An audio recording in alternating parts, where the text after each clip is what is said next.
Savitri, Book 1, The Book of Beginnings, Canto 2, The Issue, page 19 to 21. In her he found a vastness like his own, his high warm subtle ether is refound, and moved in her as in his natural home. In her he made his own eternity.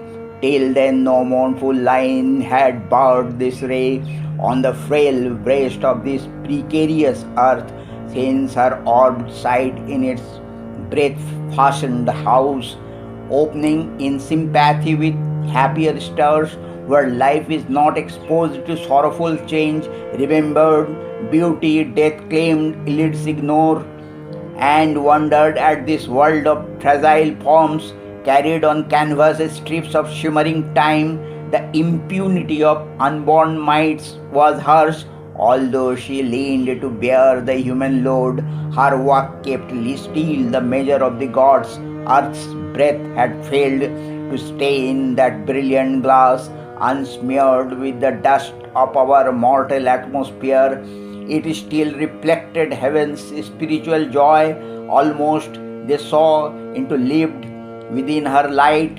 Her playmate in the sempiternal spheres descended from its unattainable realms in her attracting advent's luminous wake.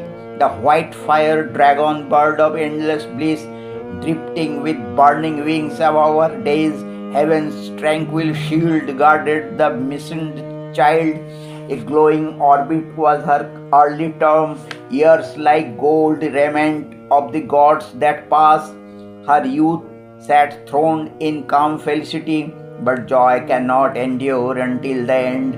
There is a darkness in terrestrial things that will not suffer long. Too glad a note on her too closed the inescapable hand. The armed immortal bore the snare of time.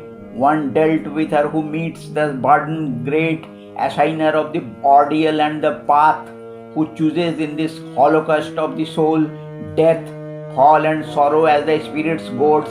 The dubious Godhead, with his torch of pain, lit up the chasm of the unfinished world and called her to fill with her vast self the abyss, august and pitiless in his calm outlook, heightening the eternal's dreadful strategy.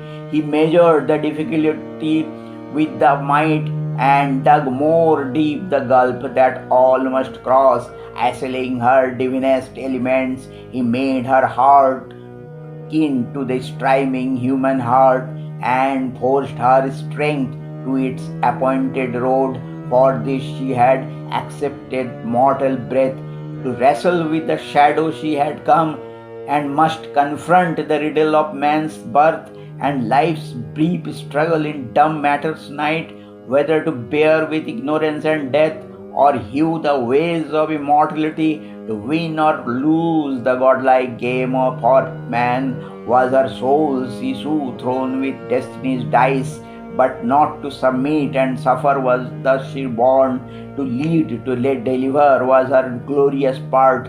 Here was no fabric of terrestrial make, fit for a day's use by busy careless powers, an image fluttering on the screen of fate, half animated for a passing show, or a castaway on the ocean of desire, flung to the eddies in a ruthless sport and tossed along the gulfs of circumstance, a creature born to bend beneath the yoke, a chattel and a plaything of time's lords, or one more pawn who comes destined to be pushed one slow move forward on a measureless board in the chase play of the earth soul with doom. Such is the human figure drawn by time. A conscious frame was here, a self-born force.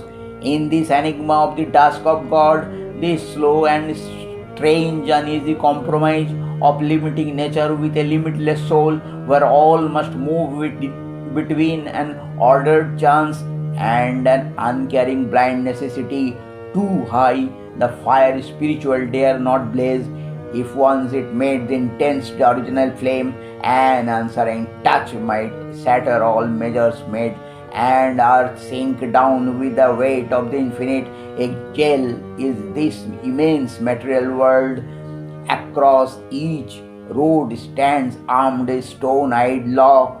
At every gate, the huge dim sentinel space, a great tribunal of the ignorance and inquisition of the priests of night.